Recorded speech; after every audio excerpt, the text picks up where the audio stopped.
First Lady is recognized for 1 minute. Thank you, Madam Speaker. I thank the gentleman for yielding, and I thank him for his relentless, persistent advocacy on behalf of a thriving middle class in our country, and his work to ensure that we would have this payroll tax cut as well as the extension of unemployment insurance. He fought so hard on that, as well as on the making sure that our seniors are able to see their doctors under Medicare. Congratulations, and thank you, Mr. Levin.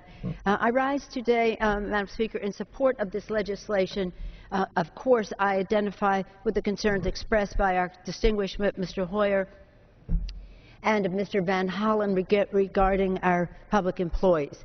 Before I talk directly about what it is in the bill, I do want to say that for our country to thrive and for us to do our very best, we must have a great relationship between the public and the private sector. The private sector is the driving engine of job creation in our country, but it cannot succeed unless we also have an effective and thriving public sector.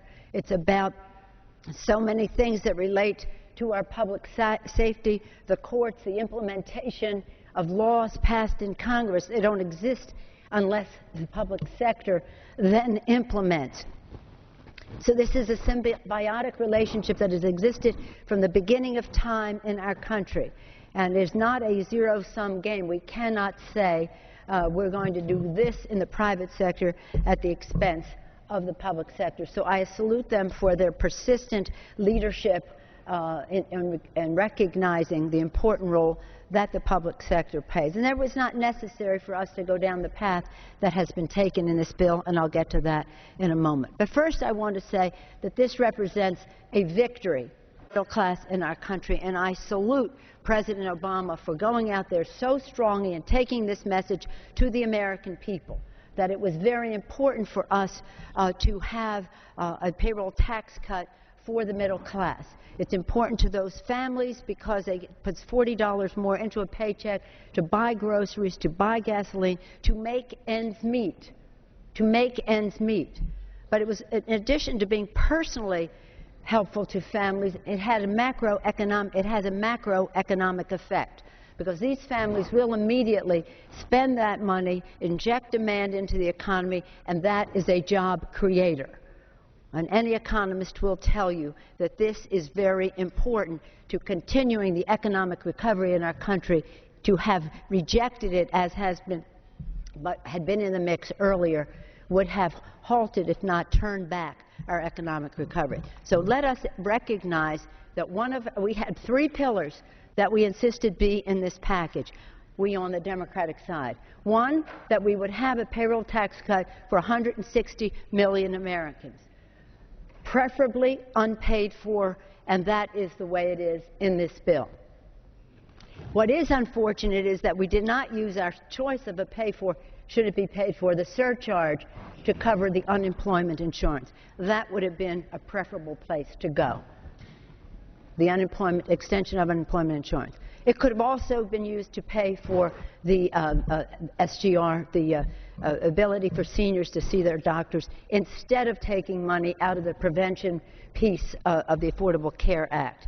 Prevention makes America healthier, it saves money, it expands opportunity for people to get in the health care loop. That's unfortunate, and it could have been avoided, as well as unfortunate provision relating to our public employees. And even on that score, Mr. Hoyer said, as Mr.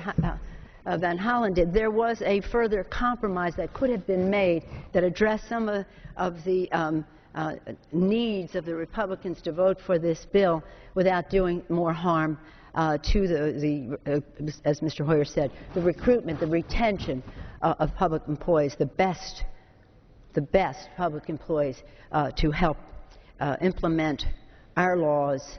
And I want to salute all of them for their patriotic duty to our country, to keep us safe in every possible way, to allow commerce to proceed in a very positive way. But now let's get back to why this is important, to this victory for the middle class. This was a fight. Why should it have been a fight? There's something out there in the public, the ground truth, the common sense coming up from the ground, that this was an important thing to do, and the American people overwhelmingly supported it. There's a ground truth out there from the public, common sense coming up from the ground, that in order for us to meet our needs and also reduce the deficit, that we should have a surcharge on the wealthiest people in our country. People making over $1 million a year, not having $1 million, making over $1 million a year. That was not contained in this bill, but it will be part of the debate as we go forward. So let's take a moment to say that we recognize here on this floor of the House the importance of a thriving middle class to our democracy, and that this action taken today is an important, but we have much more work to do. Democrats are committed to reigniting the American dream, to building ladders of opportunity for all who want to work hard, play by the rules, take responsibility. But we have work to do. In this reigniting the American dream, it's about recognizing the role of entrepreneurialism in our system, of small businesses, and what they do to grow our economy, and how we have a public-private relationship there to encourage small business. And also, again, all of this relates to a thriving middle class. So I urge my colleagues to be ever vigilant about every opportunity we can take to support the middle class. Today is a good day in that regard. It's just one piece of it, though. We have much more work to do. In every bill that comes up, there are things you may not like in it, and you say, well, I'm not going to vote for it for that reason.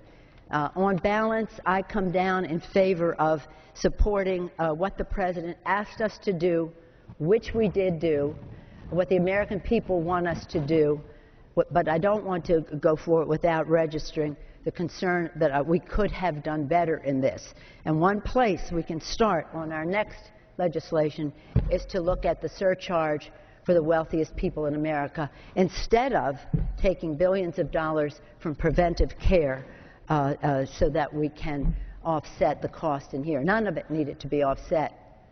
The payroll tax cut has not been. Unemployment insurance has not traditionally been paid for, and we didn't have to do it now.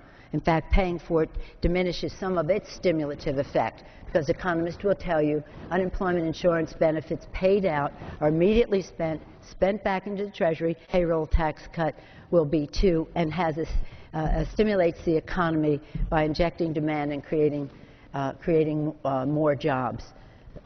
SGR, we should have gone all the way with it. We should have done it permanently. We could have paid for it with our war savings or with a surcharge at the high end. The Republicans said no.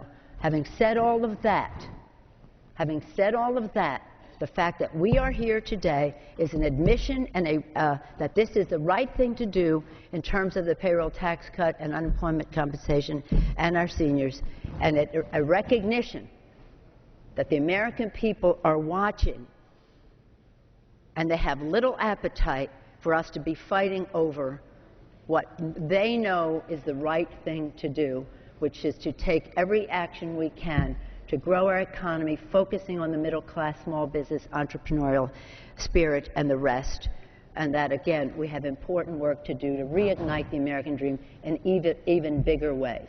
So with that, Madam Speaker, I urge our colleagues to support the legislation and to yield back the balance of my time. Thank you. Gentleman from Maryland. Sorry.